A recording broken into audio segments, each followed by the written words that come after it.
The Vraxian diplomats' mandibles clicked in what their species considered laughter. "Your offspring are remarkably fragile," it observed, prodding the medical pod where 8-year-old Thaddeus Novak lay unconscious, his small chest rising and falling under the regenerative field. Admiral Constance Novak's face remained stone-like, betraying nothing of the volcanic rage building within. The medical bay's sterile lighting cast harsh shadows across her uniform as she stared at her son's broken body. "It was merely a cultural misunderstanding," the diplomat continued, antennae twitching. "On Vrax, younglings must demonstrate resilience through pain. We assumed human offspring required similar conditioning. 3 broken ribs, a punctured lung, and neurological damage that the doctors were still assessing. All because a Vraxian delegation had decided to test a human child they'd encountered during their tour of the Ganymede colony."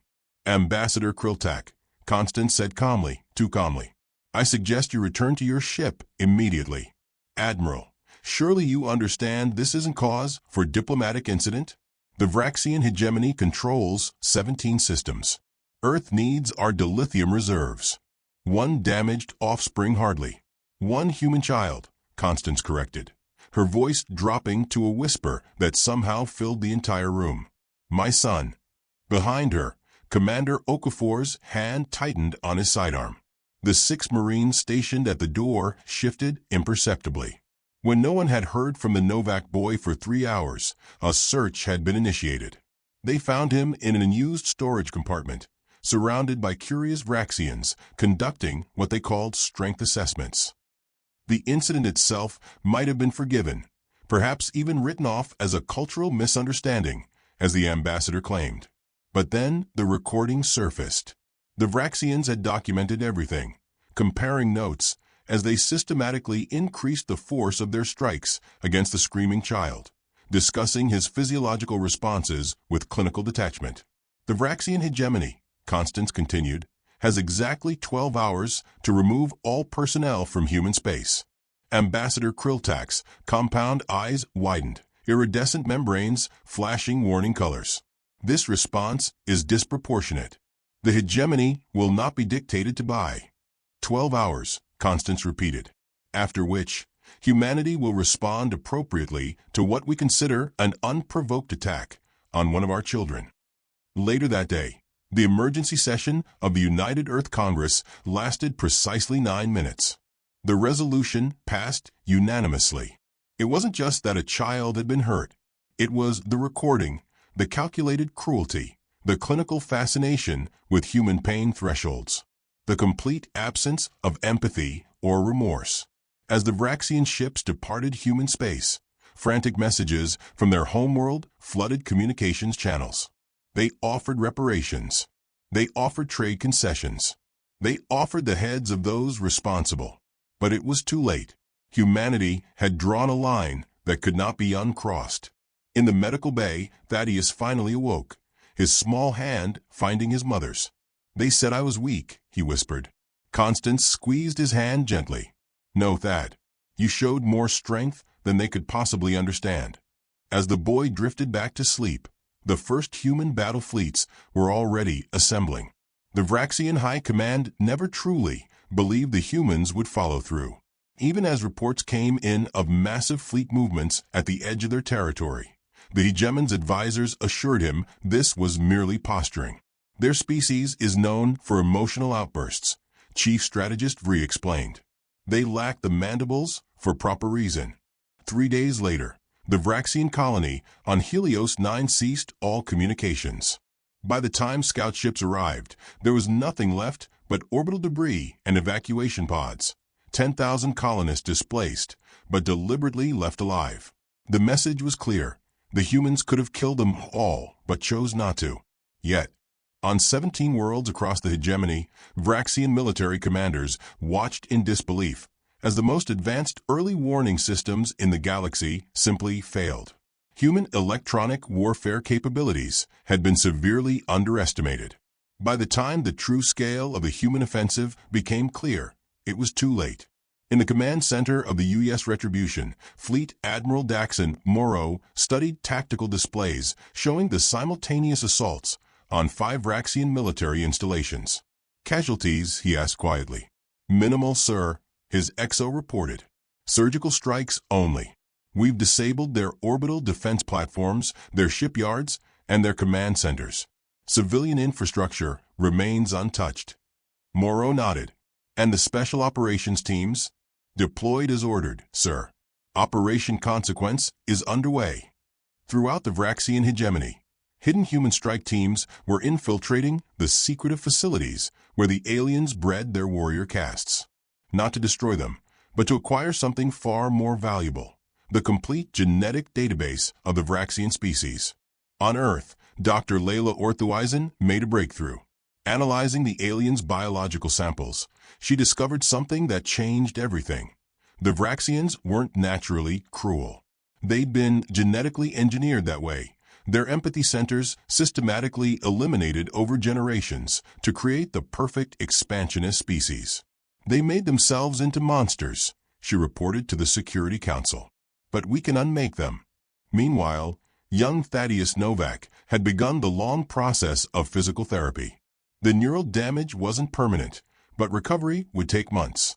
As he struggled through another painful session, he asked his mother the question that had been haunting him. Are we going to kill them all, Mom? Because of me. Admiral Novak looked at her son for a long moment. No, Thad. We're not monsters. But they need to understand there are consequences. As she spoke those words, human scientists were finalizing what would become known as the Redemption Protocol, a tailored retrovirus that would rewrite Vraxian genetics, undoing centuries of artificial evolution in a single generation.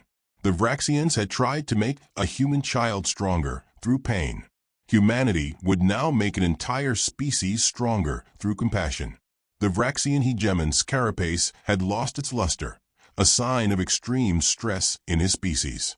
Before him stood Admiral Constance Novak, representing a humanity that had, in less than 3 weeks, systematically dismantled the military might of a 17-system empire without a single confirmed Vraxian fatality. You could have annihilated us, the hegemon acknowledged, his translator struggling to convey the complex harmonics of his native tongue. Why didn't you? Constance looked around the Grand Hall, once filled with war trophies from 100 conquered species. Now it stood empty, stripped of its monuments to violence by precise human strike teams.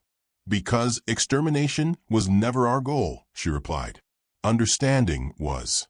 The terms of surrender were unprecedented. The hegemony would submit to a comprehensive genetic modification program. The humans had developed a vector that would gradually restore the empathy centers the Vraxians had engineered out of themselves generations ago. You will feel again, Constance explained. You will understand the pain you've caused. And then, perhaps, you'll understand why we responded as we did. The hegemon's compound eyes reflected the holographic display showing the genetic alterations. And if we refuse, then we leave, Constance said simply. But we take with us all your FTL technology, all your advanced weapons, and all your interstellar communications. You'll be isolated, contained, and watched. Forever. There was no real choice. The Hegemony Council voted unanimously to accept the human terms. Back on Earth, Thaddeus had graduated from physical therapy to light athletics. As he kicked a soccer ball across the rehabilitation center's field, Dr. Orthuizen observed his progress. It's remarkable, she told Admiral Novak. Children are so resilient. More resilient than an entire alien species, Constance noted with grim satisfaction. The first reports from Vraxian worlds were coming in. The genetic therapy was working faster than anticipated. Already, the warrior castes were showing signs of increased emotional awareness. Some had even begun expressing something previously unknown in their species: remorse. On the Vraxian homeworld, a memorial was being constructed, not to celebrate conquest as all previous monuments had done, but to acknowledge wrongdoing. At its center would stand a human child, a reminder of the line that should never have been crossed. Meanwhile, Operation Consequence entered its final phase. Human engineers were rebuilding the Vraxian communication systems, but with subtle modifications. If the species ever attempted to revert to their old ways, if they tried to engineer empathy out of themselves again, every system would immediately alert Earth. Is it ethical? Commander Okafor had asked during the planning session to rewrite an entire species' genetics. They rewrote themselves first, Constance had replied. We're just restoring what they deliberately removed. As Thaddeus scored his first goal since the incident, his mother's communicator chimed. The Vraxian Reformation Council was requesting human advisors to help them navigate their species' collective emotional awakening. Humanity had not just won a war, they had transformed an enemy into something that might, generations hence, become an ally. 20 years later, Thaddeus Novak stood before the Interspecies Reconciliation Committee on New Geneva, Earth's diplomatic hub. Now a xenobiologist specializing in cognitive evolution, he represented humanity in the final assessment of the Vraxian Reformation. Across from him sat Kriltak's offspring, Vila, her carapace bearing the distinctive blue markings of the new Vraxian philosopher caste, a group that hadn't existed before the genetic modifications.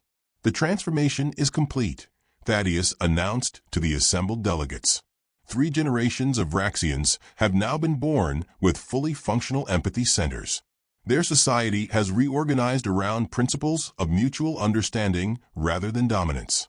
I recommend full restoration of their sovereign rights. The vote was unanimous.